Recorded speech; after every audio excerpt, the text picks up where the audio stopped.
Sin tomar más tiempo, hermanos, voy a invitarles que vayamos a la palabra de Dios, a Primera de los Corintios, capítulo 5, y vamos a leer el versículo del 6 al 8. El apóstol Pablo escribe a la iglesia en Corinto, amén. La iglesia de Corinto era una iglesia muy bendecida, hermanos, extremadamente bendecida.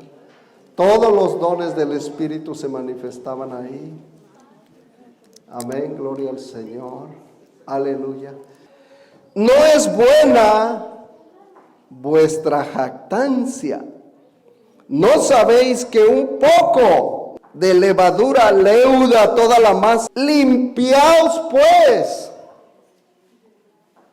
de la vieja levadura, para que seáis nueva masa sin levadura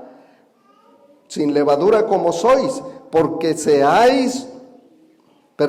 que seáis nueva masa sin levadura como sois, porque vuestra Pascua, que es Cristo, ya fue sacrificada por vosotros. Así que, ¿qué? Celebremos la fiesta, no con la vieja levadura, sino con la levadura, ¿dónde me estoy? Con la levadura de no con la vieja levadura, ni con la levadura de malicia y de maldad, sino con panes sin levadura de sinceridad y de verdad. Aleluya. La Pascua, nuestra Pascua es Cristo. La palabra Pascua viene del hebreo Pesach, ¿verdad? Que quiere decir pasar de largo. Fue instituida en el capítulo 12 del Éxodo, ¿verdad? Ahí usted puede leer toda la historia o el orden del mandamiento, aleluya. Hermanos, si tratan de hacerlo más, me están distrayendo a media congregación, gloria a Dios. Repito, hermano, la Pascua fue instituida por el mismo Dios que es desde siempre y para siempre y que no cambia.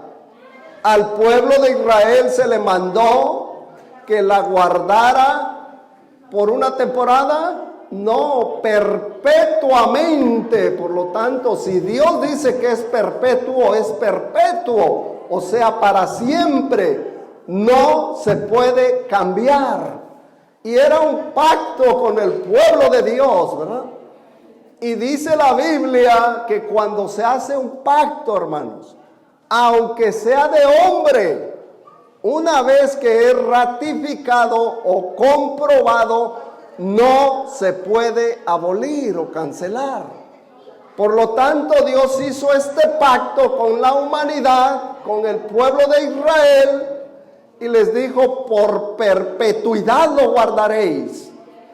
Cuando Cristo viene, hermanos, y aquí el apóstol Pablo nos los presenta, ¿verdad?, como es nuestra Pascua.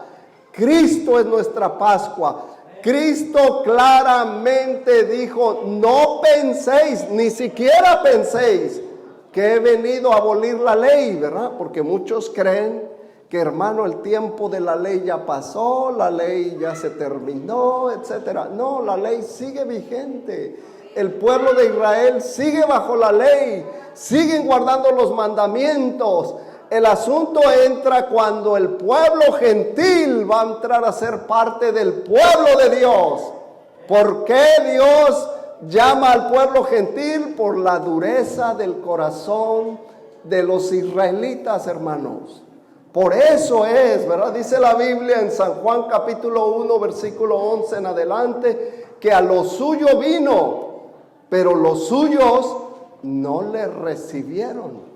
Mas a los que le recibieron, a los que creen en su nombre, les ha dado potestad de ser hechos hijos de Dios. Y dice: estos hijos no son por voluntad de carne, ni por voluntad de sangre, ni por voluntad de varón, sino por voluntad de Dios. De modo que usted y yo venimos a ser hijos de Dios por voluntad de Dios. Ni siquiera por su propia voluntad de usted, es por voluntad de Dios. Y es un regalo que Dios nos ha dado por medio del sacrificio que Cristo hizo en la cruz del Calvario. Si no hay sacrificio, según el libro de los Hebreos capítulo 9 y versículo 27 o 22, corríjame, cualquiera de los dos. Dice la Biblia, ¿verdad? Que casi todo, según la ley, es purificado con sangre.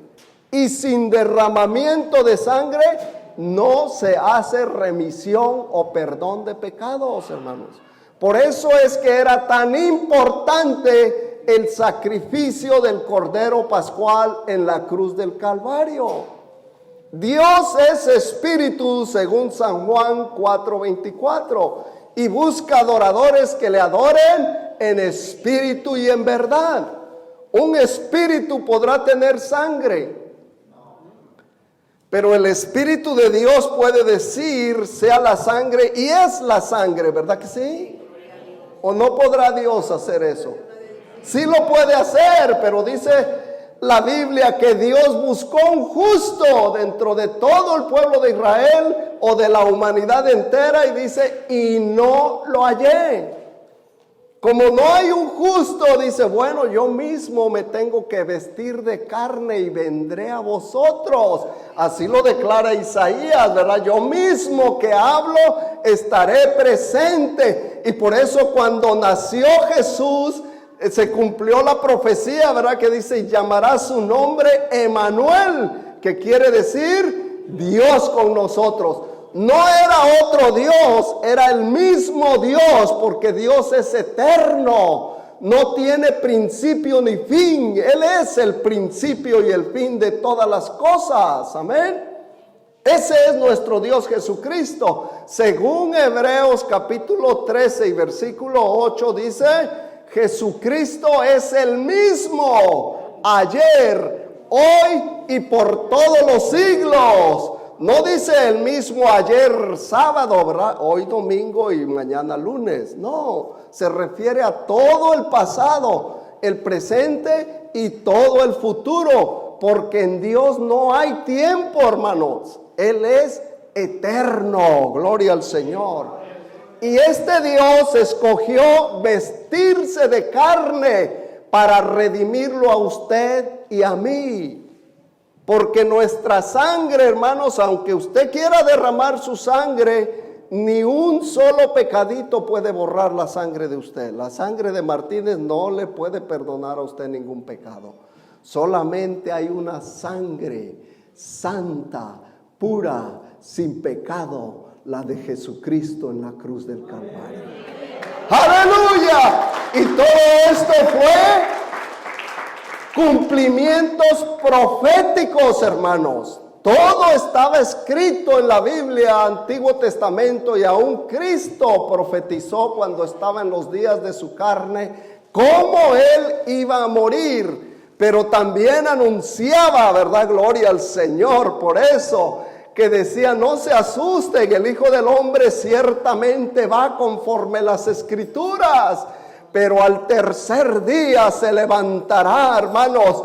Y nosotros sabemos, hermanos, que existen otras religiones como el Islam, y tienen a su gran líder Mahoma, ¿verdad? Pero su tumba está allá en la Meca.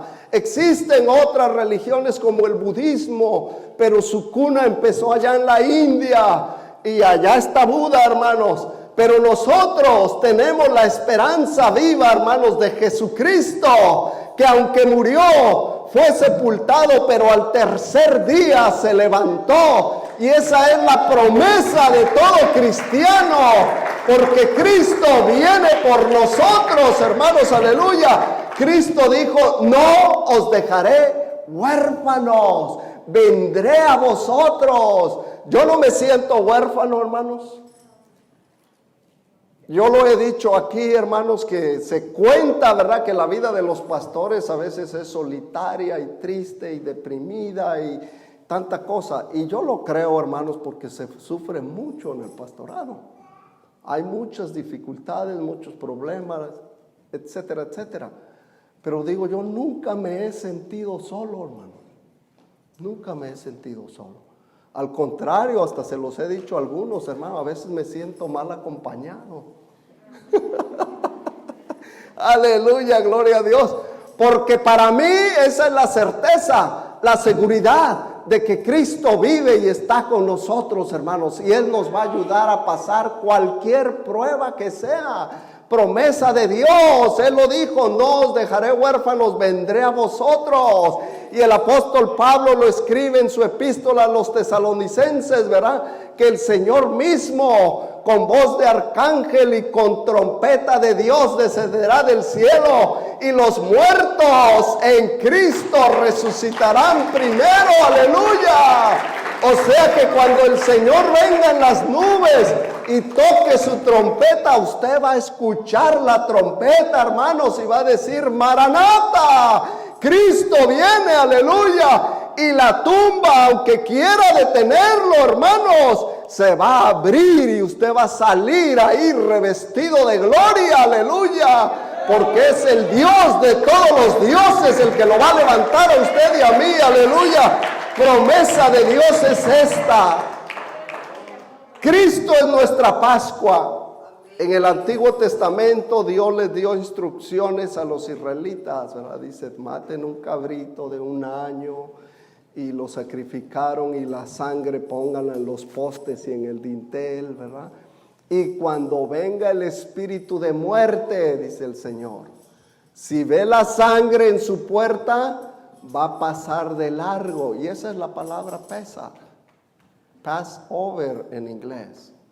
No podrá entrar y herir a los primogénitos, dice. Y como todos los que obedecieron, hermanos, pusieron la sangre, vino el espíritu, y donde veía la sangre pasaba de largo.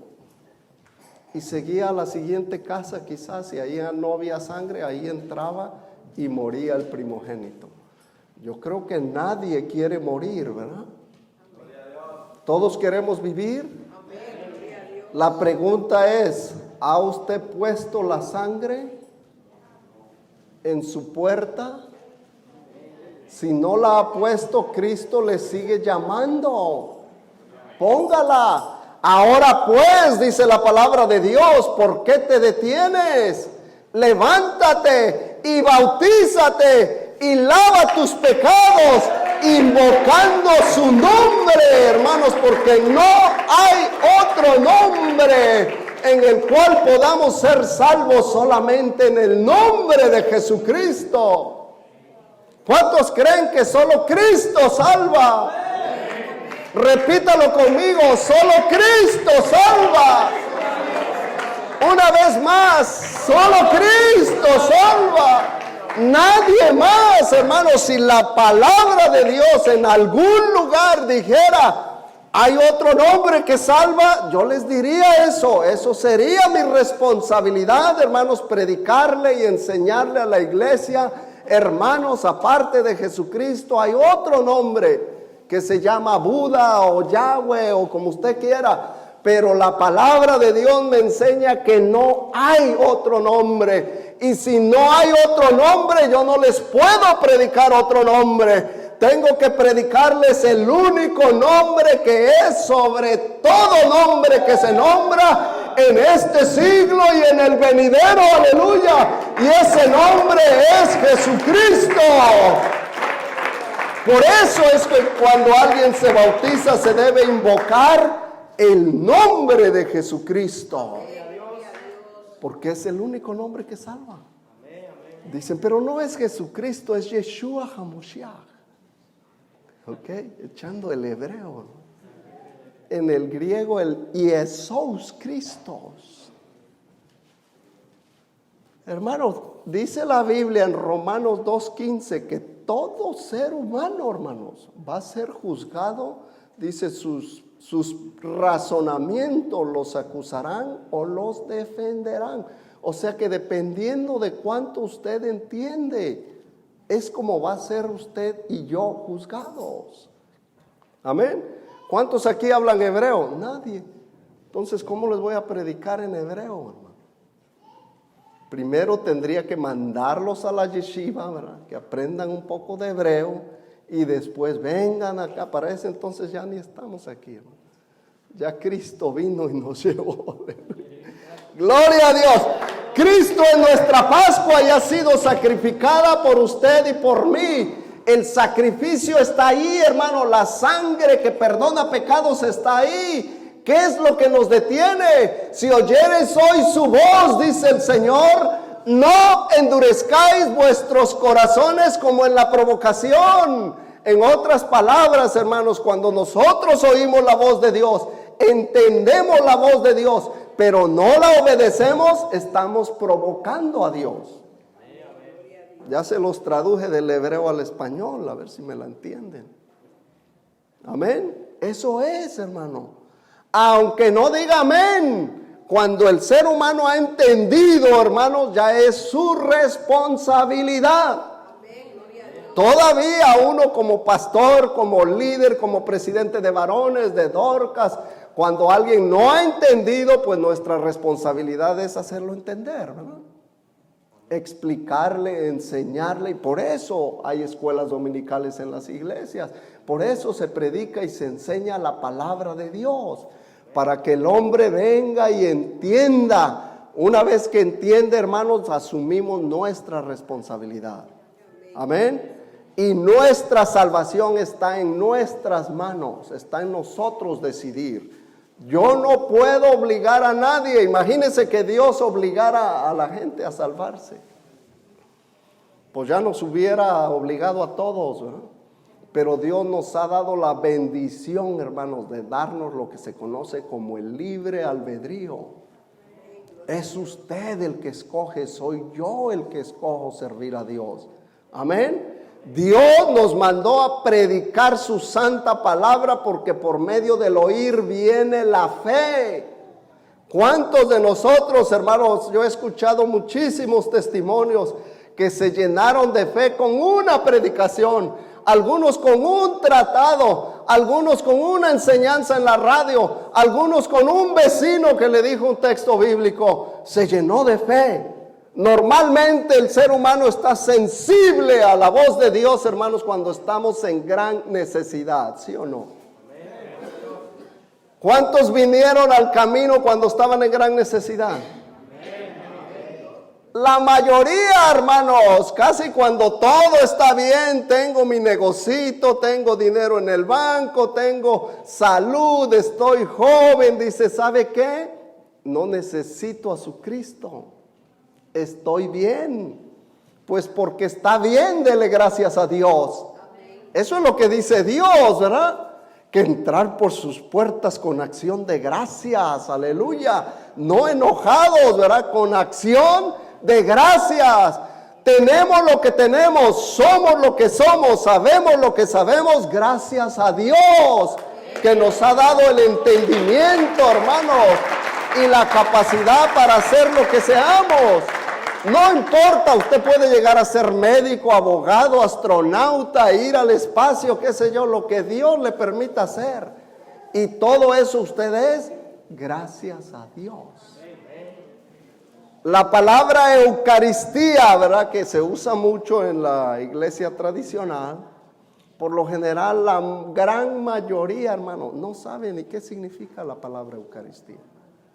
Y todos los días están oficiando la Sagradísima Eucaristía. Y usted lo puede comprobar con sus familiares, vecinos, amigos. ¿Qué es Eucaristía? ¿Qué significa la palabra Eucaristía? Y usted se va a dar cuenta, hermano, que casi nadie sabe. ¿Sabe qué es? Acción de gracias. Así de simple. Y está en la Biblia, den gracias en todo tiempo y por todo. Hoy en día vivimos en un mundo muy mal agradecido, ¿verdad que sí? Hace poco hicieron una encuesta, hermanos, y Nueva York sacó el primer lugar, yo no sé por cuántos años ya consecutivos, de ser los más rudos de la nación. Rude, grosero, pues, ¿verdad? Dicen rude, the rudest people in the nation, New Yorkers. Digo, wow. Usted le abre la puerta a la gente, yo lo experimento seguido, hermanos, y a propósito lo hago, a ver si dice gracias. Le abre la puerta, se mete como animalito. Ni siquiera lo voltea a ver, y si lo voltea a ver, a lo mejor lo ve, y este bruto, ¿qué está haciendo ahí? Ese es el tipo de actitud Y ese es el tipo de gente que hay en esta ciudad, hermanos. Y aquí nos ha puesto el Señor para hacer luz en las tinieblas. Viene la palabra de Dios a hablarnos y decirnos, ¿verdad? Eso es exactamente lo que yo no debo hacer. Eso es exactamente lo que yo no debo ser. Porque estamos reflejando ¿a quién, hermanos? A Cristo. Y es nuestra responsabilidad reflejar a Cristo porque somos cristianos. Cristo es nuestro Padre Celestial. Dice un dicho bien dicho: hijo de tigre, pintito, ¿verdad? O rayadito, yo no sé cómo usted le quiera poner, ¿verdad? Por lo general, Herón, sus hijos se parecerán en algo a Herón. Mis hijos en tremendo se han de parecer a mí, ¿verdad? Dicen amén toda la iglesia, gloria a Dios. Hermanos, esa es nuestra naturaleza biológica, ¿verdad? Van saliendo los hijos y dicen, wow, trae algo de Martínez. Y cuando Cristo nos hace nuevas criaturas, debemos de traer algo de Cristo, hermano. Eso es, hermano, lo que Cristo quiere de nosotros. Que resplandezcamos o que brillemos la luz de Cristo en medio del mundo. ¿Ok? Cristo se manifestó, hermanos, y Él conocía todas las cosas. Amén. Y cuando ya estaba llegando su hora, en el capítulo 26 que leímos para hacer la apertura, dice así: el primer día de la fiesta de los panes sin levadura. ¿Cristo era gentil? No. Otra pregunta un poquito más capciosa. ¿Cristo era cristiano? Tampoco, ¿verdad? Porque a veces, hermano, Cristo no era cristiano, no existía cristianismo hasta que vino el Cristo, quiere decir el ungido o el Mesías, ¿verdad? El Moshiach en el hebreo, ¿ok? Y quiere decir el ungido. ¿Qué es el ungido? Muchos ni siquiera cantan la santa unción y una unción está cayendo sobre mí, etcétera, y no entienden qué es la unción. La unción, hermanos, en el Antiguo Testamento era porque derramaban aceite en el sacerdote, en el rey, etcétera, etcétera, y los untaban con el aceite. Eso es la unción. ¿Sí se entiende, verdad? Untar, pues, con aceite en aquel tiempo. En este tiempo es la unción del Espíritu Santo. O sea que Dios mismo viene y te unta de su Espíritu Santo. Te da la unción. Paz de Cristo, yo espero que estemos aprendiendo. Bueno, Cristo siendo judío iba a guardar toda la ley, porque a eso vino a cumplir la ley. Dice: en el primer día de la fiesta de los panes sin levadura, vinieron los discípulos a Jesús diciéndole: ¿dónde quieres que preparemos para que coman la Pascua?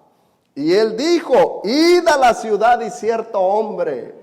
Marcos y Lucas hablan de un hombre con un cántaro y etcétera, ¿verdad? Pero preguntarle a él: ¿dónde está el lugar, dice el Señor, que tienes ya preparado para que yo celebre la Pascua? Y ya les presentó el lugar. Después dice que al atardecer se sentó con los 12. Y ahí es donde Jesús, hermano, mire, Jesús, que conoce todas las cosas, tiene a los 12 discípulos ahí, ¿verdad? Y dice: alguno de ustedes me va a entregar. Aleluya, gloria a Dios. Hermano, la traición es una de las cosas más bajas que un ser humano puede hacer. Amén. Y por eso Cristo en su sufrimiento fue traicionado. ¿Y por quién? ¿Por alguien que no conocía? ¿Por alguien que sabía que era su enemigo? No, dice que por el íntimo. Juntos íbamos y platicábamos las cosas de Dios. Así lo describe el salmista, ¿verdad? El íntimo mío, o sea, con el que compartía lo más íntimo, hermanos. Qué triste es cuando un amigo, el que usted más confía, el que le ha declarado quizás lo más íntimo de usted, lo traiciona, ¿verdad? ¿Será doloroso, hermanos? Usted siente que se muere y no se muere, pero siente que se muere. Y quizás algunos sí se mueran, hermano, porque el corazón como que se acelera y si no está fuerte puede ser que muera. O un derrame. Cristo fue procesado en todo eso, hermanos. Cristo les dice, ¿verdad? Y los discípulos como que se preguntan, ¿y quién es, Señor? ¿Seré yo? ¿Seré yo? Notemos esto, hermanos, que en la Pascua, en el día que Jesús está celebrando la última cena o la Santa Cena, los discípulos, lo más común hubiese sido, hermanos, que el discípulo Fidel dijera, a lo mejor es Martínez, se me hace que eres tú, o yo te he visto hablando con los fariseos, algo así, ¿verdad? Pero no sucedió eso, hermano. Los discípulos se preguntaban, ¿seré yo? Y eso mismo debemos preguntarnos nosotros, hermano. No ande viendo la paja en el ojo ajeno. El ser humano carnal, hermanos, es experto en ver el defecto ajeno. ¿Verdad que sí? Hoy, y yo voy a ir a tu iglesia para ser como fulano, o como, es que usted no viene a la iglesia para ser como fulano, ni para ser como el pastor. Usted viene a la iglesia para ser como Cristo. Por eso dice la Biblia que es necesario que yo mengue para que tú crezcas. Pero si yo no menguo, hermanos, Cristo no va a crecer en nosotros. ¿Verdad? A veces tenemos un orgullo tan grande. Especialmente el que tiene dinero, el que tiene educación, que es universitario y en el mundo le llaman exitoso en la vida, que bíblicamente, hermanos, no hay éxito mayor que la felicidad, amén. La bienaventuranza, eso es, amén. Pero a veces el orgullo no permite que Cristo crezca en nosotros. La arrogancia, ¿verdad? La altanería, todo eso es lo mismo, hermano, como usted le quiera llamar. Nos creemos demasiado grandes. Y dice Cristo, no, miren, el requisito para que yo te atienda es un corazón contrito y humillado. ¿Qué etapa de la vida, hermano, se caracteriza por arrogancia? A ver, todos aquí ya debemos, ¿cuál? La juventud, ¿verdad? ¿Cuántos fueron jóvenes? Dijo el rey David. Joven fui y he envejecido y no he visto justo desamparado ni su descendencia que mendigue pan. O sea que este hombre, por ser viejo, ya sabía, hermanos, entendía lo que es la juventud, ¿verdad? Y la juventud se caracteriza mucho por eso, hermanos. Cree que tiene toda la vida por delante. Cree que nadie le puede decir nada, nadie me puede enseñar, ya sé todas las cosas, ¿verdad? Pero hay una desventaja, hermanos, en la juventud, que tenemos los viejos, ¿eh? Y en la experiencia. Es el millaje, dice, yo ya pasé por ahí y me estrellé ahí. Si tú sigues ahí te vas a estrellar y al rato lo ves estrellado, ¿no? Anda llorando y te lo dije. Aleluya. Gloria a Dios. Pues si nosotros, hermanos, con 50 años, yo ya voy para 53, amén. Con 53 años, hermano, a veces digo, pues tengo algo de experiencia. Dios, que es desde siempre y para siempre, que sabrá lo que está haciendo con nosotros. Amén, Él sabe, hermano, Él sabe y dice, hijo mío, si tan solo me dieras tu corazón y tus ojos miraran por mis caminos, yo te bendeciría. Pero no, Señor, es que yo soy universitario, mira, abogado, doctor, ingeniero, astronauta, ¿qué me puedes enseñar tú, Dios? Y hay muchos profesionales, hermanos, universitarios de Harvard, Yale, Oxford, lo que usted quiera mencionar, la universidad que usted quiera mencionar, que ni siquiera son capaces de tener un matrimonio. ¿Verdad que sí? Hay muchos, usted ha visto. Dicen las sociedades más avanzadas, hermano. Es el índice más alto del divorcio. ¿Dónde está el avance? Se han olvidado, hermanos, de la palabra de Dios, amén. Cristo quiere, hermanos, que seamos salvos y quiere empezar con nuestra vida y nuestro matrimonio. Por eso Él vino a rescatarnos, hermanos, y ejemplo nos ha dado, ¿verdad? Él fue traicionado, Él fue crucificado, Él fue azotado, torturado, hermanos, y cuando estaba colgado en el madero, los soldados que hacían, se burlaban de Él. ¿No creías tú en Dios? Sálvete tu Dios, puesto que en Él te complacías, dice. Y le estaban repitiendo el Salmo 22, Y es donde exclama el gran Elí, Elí, lama sabactaní, ¿verdad? Dios mío, ¿por qué me has desamparado? Y Cristo no estaba llamando a otro Dios, hermano, es el mismo Dios. Y dice el escritor, ¿verdad? Me gusta Mateo porque es especialista en eso, en poner detalles ahí. Dice, y esto sucedió para que se cumpliese la escritura. Y sigue avanzando, y esto sucedió para que se cumpliese la escritura. Cuando Cristo exclama en la cruz del Calvario, Dios mío, ¿por qué me has desamparado? Era para que los fariseos y también los cristianos hoy en día usted pueda ver y dice, esto sucedió para que se cumpliera Salmos 22:1 que ya estaba escrito y era una prueba más para el pueblo de Israel. Ese es el Mesías porque está declarando la profecía de Salmos 22. Dios mío, ¿por qué me has desamparado? Él es el gran yo soy. Él es la luz del mundo, la sal de la tierra, la salvación de nuestras almas, hermanos. Solo Cristo salva y no hay otro. Cristo viene y pasa por todo ese proceso. Y en ese proceso, hermano, después de comer la Santa Cena, dice, después de haber cenado, el maestro, hermanos, el pastor de pastores, ¿no?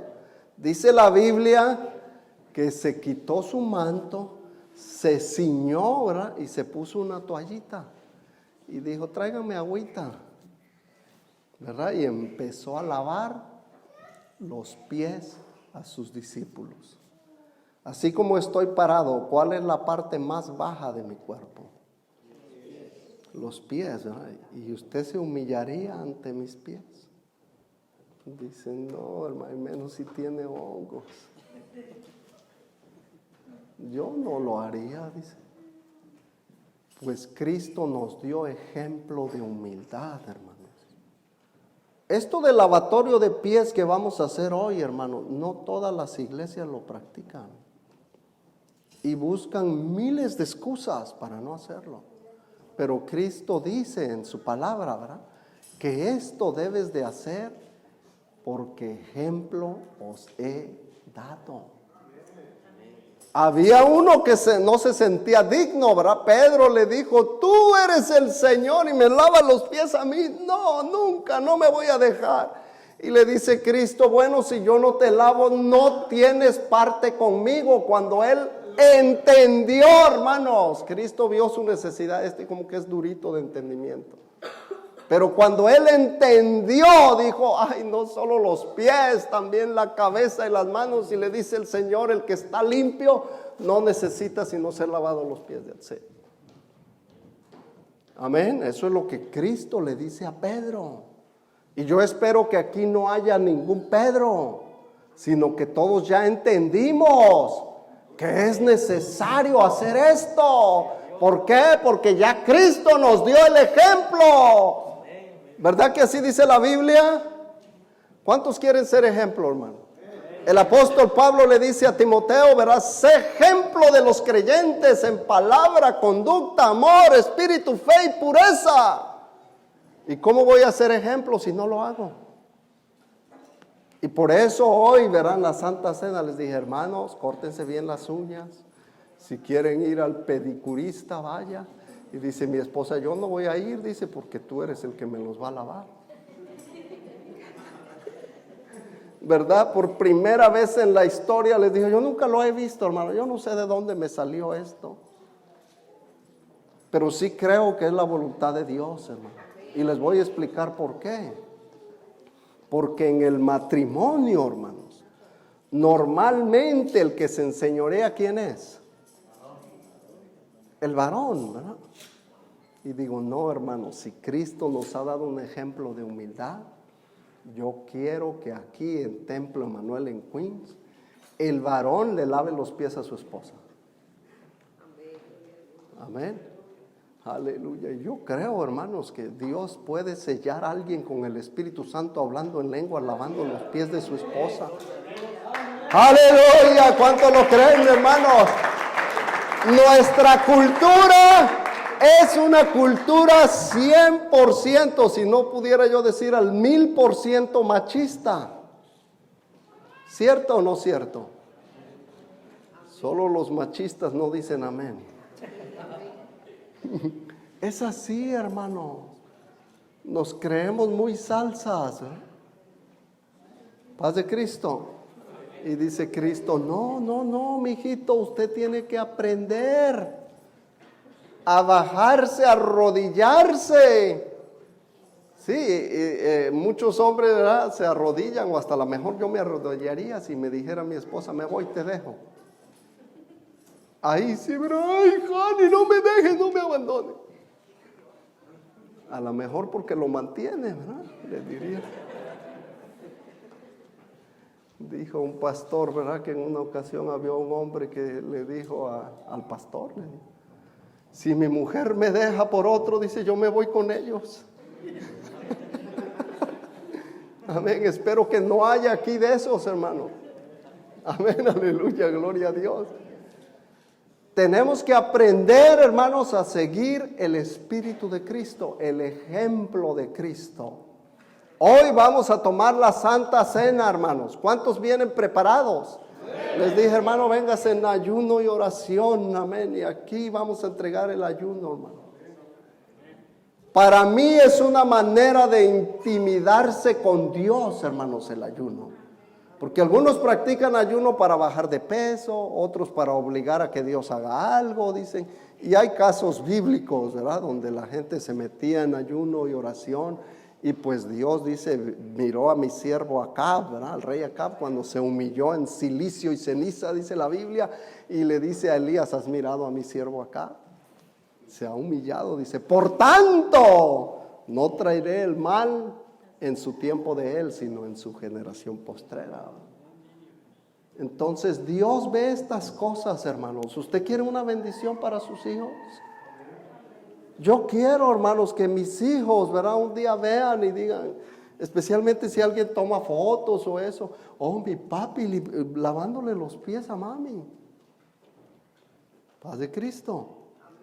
Porque algunos, hermanos, dicen, yo nunca haría eso, ¿verdad? Hoy en día, hermanos, hasta las excusas, ay, si el hermano tiene alguna infección en los pies y yo lavándole y adquiero una infección, un hongo, que es el más común, ¿verdad? Dice, no, hermano, si tanto esa es su preocupación, póngase unos guantecitos de esos que hay ahí desechables, ¿verdad? Usted se puede poner unos y ya tranquilamente. La cosa es, hermanos, que quebremos ese orgullo que está dentro de nosotros. Esa es la enfermedad más grave, hermanos, el orgullo. ¿Cuántos batallan con el orgullo? Amén. Nada más yo. Bueno, dice la hermana Yadira, amén. Dígalo, hermano, predíquelo. Alguien aquí batalla con el orgullo. Yo sé que no soy yo solo, me acompañan muchos. Ay, aleluya.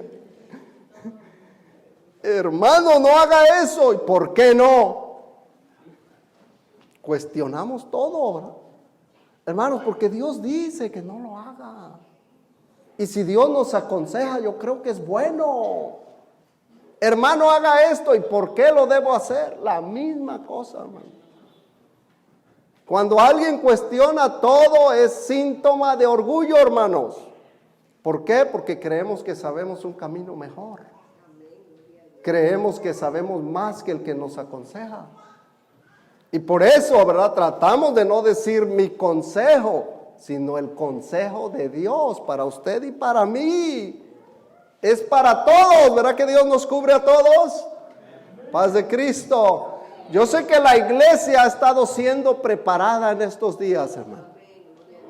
Algunos pedimos perdón en el año nuevo, ¿verdad? Lloramos y etcétera, y esperamos que no fueron lágrimas de cocodrilo, ¿verdad? Todos aquí saben por qué el cocodrilo llora, ¿verdad? Y le dicen lágrimas de cocodrilo. Porque el cocodrilo cuando come, hermanos, su sistema digestivo está diseñado así, Dios lo diseñó así. Miren qué cosa tan curiosa, que cuando él está digiriendo su víctima, hermanos, su organismo segrega lagrimitas, ¿eh? Y por eso de ahí viene, no, tus lágrimas son de cocodrilo. O sea que te estás haciendo, ¿verdad? Y el cocodrilo está bien contento, ¿verdad? Acaba de comer, dice, y le están saliendo lagrimitas, ¿sabes? Algo aprendimos hoy, ¿verdad? No lágrimas de cocodrilo aquí, hermano. Queremos lágrimas que salgan porque hay un agradecimiento a Dios en nuestro corazón por lo que Dios ha hecho por nosotros, hermanos. Vivíamos muertos en delitos y pecados, dice la Biblia, ¿verdad? En Efesios 2, estábamos muertos en delitos y pecados y hasta allá nos rescató Dios. Gloria al Señor. Voy a pasar a un poquito, hermanos, les voy a dar sobre el tomando la Santa Cena indignamente. ¿Qué les parece? Mire, Primera de los Corintios 11, no tiene que buscarla, pero si quiere puede ir. Si no, póngame atención, 11 del 17 al 24. Pero al anunciaros esto, dice Pablo, a la iglesia de los Corintios, esto que sigue, no os alabo, porque no os congregáis para lo mejor, sino para lo peor. Pues en primer lugar, cuando os reunís como iglesia, oigo que hay entre vosotros divisiones, y en parte lo creo. ¿Cuántos hicieron la primera comunión? Pues hoy va a ser la segunda comunión.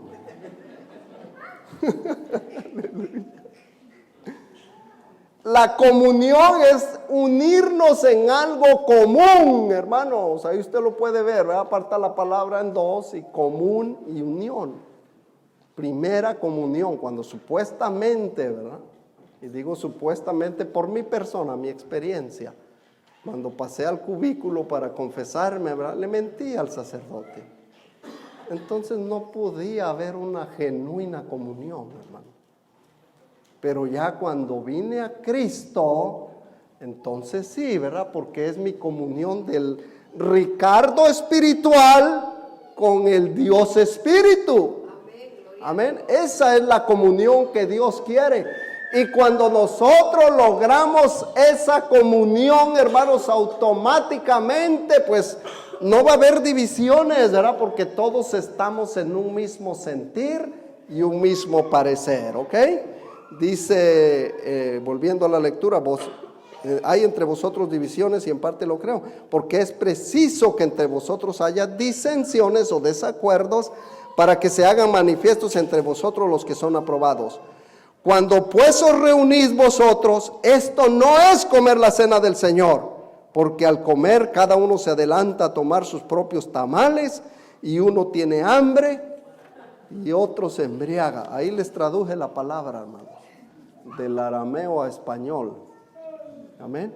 Y otro se embriaga.